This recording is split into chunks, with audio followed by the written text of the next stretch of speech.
Her i videoen der skal vi se på, hvordan man kommer i gang med at bruge vores kassesystem Simax POS.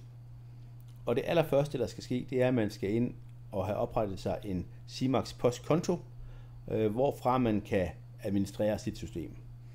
Og det er gratis at prøve systemet i 14 dage. Der er ingen binding, og der er ikke nogen krav om indtastning af kreditkortoplysninger. Så skulle man efter de 14 dage ikke ønske at fortsætte med systemet, så skal man ikke gøre noget. Ens data bliver helt automatisk slettet igen. Men for at komme i gang, klikker jeg på knappen Start 14 dages gratis prøveperiode nu. Jeg kommer over til en tilmeldingsformular, hvorfra der skal indtastes nogle oplysninger, dels lidt om mig selv, men også lidt om min virksomhed.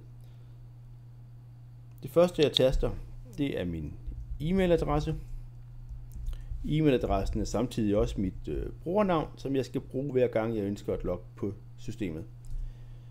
Jeg taster mit fornavn og mit efternavn. Og så skal jeg have valgt et password. Og jeg bliver bedt om at indtaste passwordet igen, for at sikre, at jeg har tastet det rigtigt første gang. Det næste er, at vi skal tage stilling til, om vi ønsker at starte vores system med egne data eller med eksempeldata.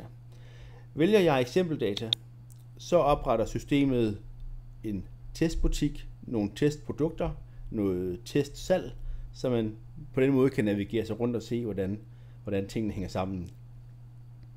Vælger jeg at starte med egne data, så skal jeg indtaste mit CVR-nummer. Og herefter der udfylder systemet selv resten af oplysningerne.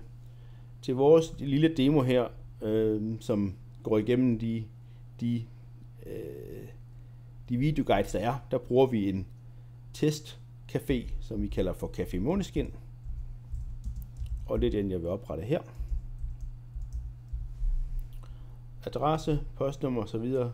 Det gør ikke så meget, så vi trykker på knappen Start prøveperiode nu. Systemet opretter vores Simax POS konto.